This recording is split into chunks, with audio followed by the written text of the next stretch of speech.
قبل ما نبدأ صلي على النبي. وقصتنا النهاردة عن 7 أشخاص بيتورطوا في قضية اختفاء بنت، وده بسبب طمعهم. فيا ترى يحصل إيه معاهم؟ ده اللي نعرفه. بس لأول مرة تشوفني اشترك في القناة يا زميلي، وما تنساش اللايك والسبسكرايب والشير، ويلا نبدأ. الموسم الثاني بيبدأ مع تذكيرنا بالأحداث اللي حصلت لدميل، البنت اللي اتقتلت ظلم علشان دخلت في عالم كله خيانة ونفاق، واللي بتكون أساسا مع أبوها لسو وأمها اللي متبنيينها، خصوصا إنها في الحياة بنت جيوم اللي اتخلت عنها زمان، وده علشان تهتم بعملها، ورجعت عشان تاخد مال بنغ تشول اللي اكتشف ده متأخر أوي ومات. وللأسف كل ده من تخطيط جون سوك اللي عرف يضحك على الكل وعرف يغير شكله لشكل ماسيو ليه. فبنروح لكانغ اللي بيكون عارف الحقيقة بعد ما خانه واكتشف حقيقة ماسيو ليه في إن ده مش لسو وده شيم جون سوك، واللي كان على الجزيرة وأنقذه. وبيروح لدهيوك اللي بيكون في المشفى وبيفرح في إنه لسه عايش وبيشكره على إنه لسه بيقاتل. بس دهيوك بيعرفه في إن لسو ضحى بحياته عشان يخرجه، وبيديله كل المعلومات اللي يحتاجوها، وقرر يضحي بنفسه علشان هم يعيشوا ويفكروا إنهم ماتوا. فبيمشوا بيعرفوا في إنه لسه عايش بأعجابه أساسا. وبيكون كانغ لسه معرفش يلاقي هانا وسول اللي ماتت، وبيعرفوا عن التغييرات اللي حصلت، وإن ماسيولي عرف يثبت إن هو اللي سوق قدام الكل، وده فضل مساعدة جيوم اللي بتمثل.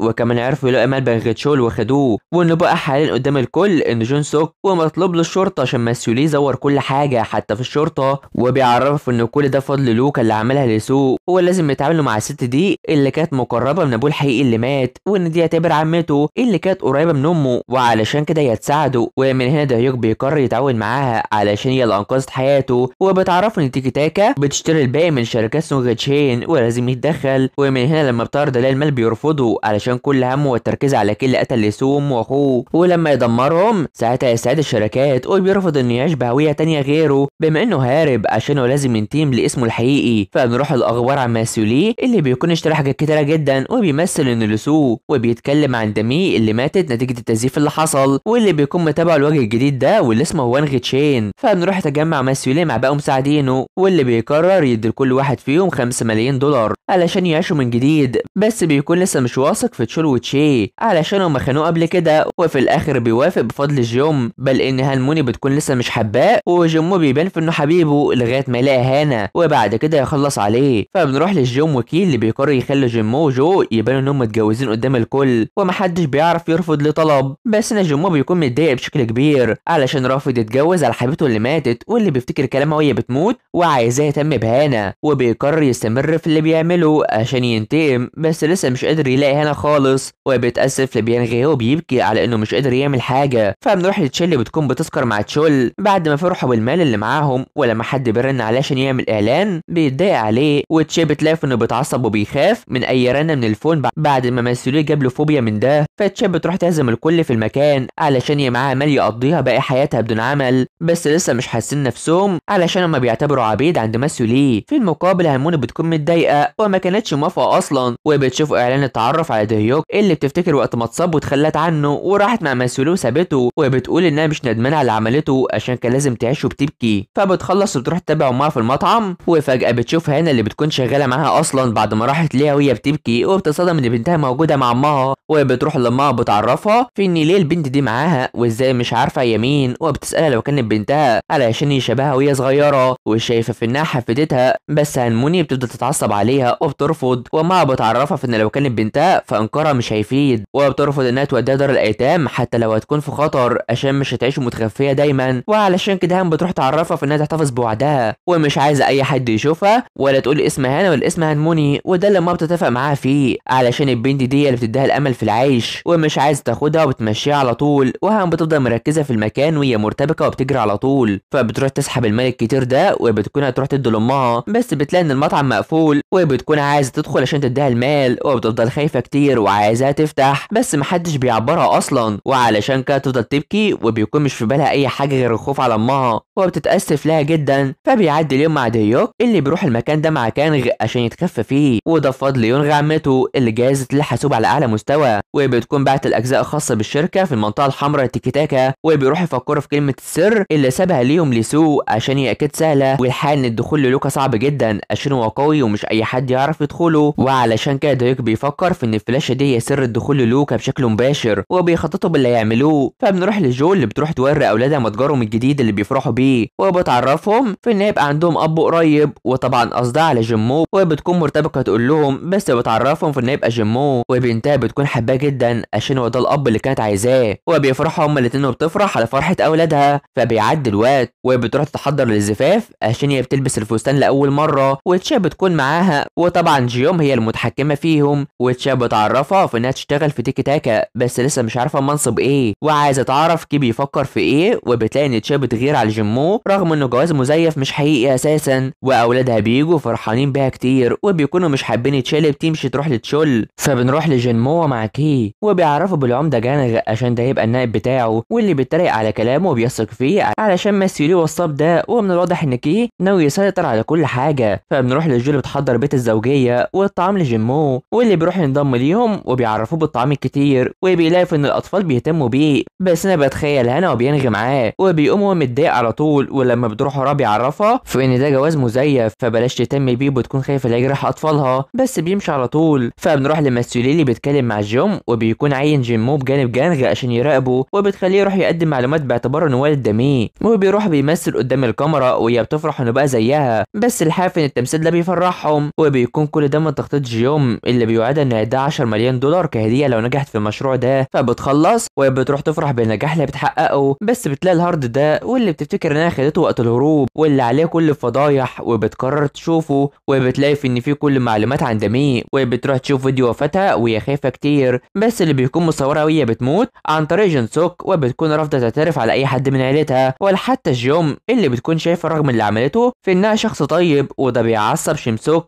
علشان يعمل كل ده وبيقرر يهددها بالقتل مقابل انها تشتم امها وتعترف عليها، وعلشان كده بتعرفه في انها كانت مبسوطه في انها شافتها مره تانية، وبتطلب منه قتلها مقابل انه يسيب جيوم تعيش، وعلشان كده بيقتلها، وده بيخليها تروح تبكي علشان يبعد بنتها رغم انها كانت خايفه عليها ومش عارفه هي ليه عملت كده، وبتصرخ وفجاه بتتخيل نفسها في عالم تاني، شايفه نفسها في كل البيبان حوالين منها، وكل باب في ذكرياتها مع بنتها دمي اللي كانت فرحانه بيها وبتلعب معاها، وخصوصا وقت التخلي عنها وانها سابتها وحيده، وقتها فضلت تبكي كتير وبتكون زعلانه على كل ذكرياتها علشان هي كانت قاسيه كتير عليها، وبتكون مرعوبه، واخرها انها كانت عايزه تشوفها مره تانية مقابل انه يسيبها تعيش، وانها ماتت وبتواجهها في انها ازاي اتخلت عنها رغم ان دمي كانت بتموت وهي بتحميها، وبتبرر في انها عملت كده علشان كانت بتثق في الناس بسرعه وكانت عايزه تكون ناجحه، والحقيقه ان عمرها ما حست بحب الام، وبتكون شايفه نفسها انها اللي قتلت بنتها علشان هي وحش ما تستحقش تعيش، وشايفه في انها تكمل مع كي وتبقى وحش زيه، وبتفكر في الموت لو موتها هيحل كل حاجه، وبتقوم بتفكر في قتل نفسها، وبتروح في الجو ممطر ده وبتستعد في انها تموت نفسها، ولما بتكون هتعمل ده بتقف وبتتخيل بارك ام دامي واللي بتعرفها في ان موتها مش هيحل حاجه ولازم تقف مع دامي وتجيب حقها. فدايك وكانغ بيوصلوا لمقر كي وبيدخلوا اللوكا وبيخمنوا كلمه السر، بس جيم بتشوف ان كانغ ودايوك لسه عايشين وبتفتكر وقت ما قتلته وكانت مصره على ده، بس ناكا بيوصل علشان في شخص اكتشف وجوده وبتخليهم يهربوا من هنا، وبتروح تجري من مساعده وبتكون بتهرب من المطر لغايه ما في فخ بيمسك فيها وبتمسك صريخها بالعافيه، وبتقرر تهرب وهي تعبانه جدا وبتصرخ على الاخر. فكانغ بيفكر في مين الشخص اللي ساعدهم، وجيوم بتكون بتهرب عند المشفى ده وبيغمى لها على طول بس لسه عايزه تعيش، وفجاه في شخص بيروح لها فبيعدي الوقت وبتفوق بس لازم تعمل الجراحه، وبتقرر انها مش هتعرف حد ويقطع رجلها وخلاص، وبالفعل مع كل الم بتحس بيه بتفتكر القسوه اللي كانت بتعملها لدامي وبيغمى عليها، بل بيعدي الوقت وبتركب طرف صناعي وبتتمرن انها تمشي بيه علشان لازم تتعود تمشي من غير ما يشك فيها، وبتيجي على نفسها وبتحاول تعمل ده جدا وبتشجع نفسها عشان ده عقاب ليها، وفجاه بتيجي البنت الصغيره دي واللي بتفكرها بدامي وهي صغيره وبتخليها تبكي بس بتبعدها عنها. فبنروح لميشيل اللي بتفكر في الانتحار بعد ما فشلت في انها تاخد حق اختها اللي ماتت وحق دامي، ولما بتكون تنتحر ده بينقذها على اخر لحظه وعايزه تستمر في الفيلم وانهم يتعاونوا سوا. فتشيل بيروح جري المسؤولي وعاوز يعرف اخبار عن جيوم اللي مختفيه من 15 يوم واللي هي بتكون عند تشي ومسؤولي بيشك فيها، وبتعرفه انها بتسافر لاوروبا وعايز تمشي قدامه ويشوف رجليها، وبتمثل وتمسك نفسها بالعافيه وبترجع تاني وهي كويسه، وكل من دهيوك او جيوم بيحاولوا سواء في البرمجه او هي في المشي، وبتكون كل ما تشوف البنت الصغيره دي بتفرح بيها. فدهيوك اخيرا بينجح في فتح لوكا بس بيلاقي ان مسؤولي اثر عليه ولازم عشان يسيطروا عليه يروح المقر الرئيسي. فميشيل بتروح تتقابل مع مسؤولي وجيوم وبتتحجج انها تكمل الفيلم علشان كي هارب، ولما بيكون هيرفض جون بتوافق بصفتها والدة دامي وهو ابوها، وبتكون عامله كده لما شافتها بتكلم شخص وبتتفق على مسؤوليه وبتخطط للقضاء على هالمون الاول، فبتروح تتابع دامي وقلبها حن وهتبدا الانتقام، ودهيوك او ميشيل وكمان يونغ وكلهم بيتحدوا في خطتهم دي، والجزء بيخلص على هنا. فيا ترى ينجحوا ولا لا؟ ده هنعرفه الجزء الجاي، فما تنسوش تشتركوا في القناه. حلوين، سلام.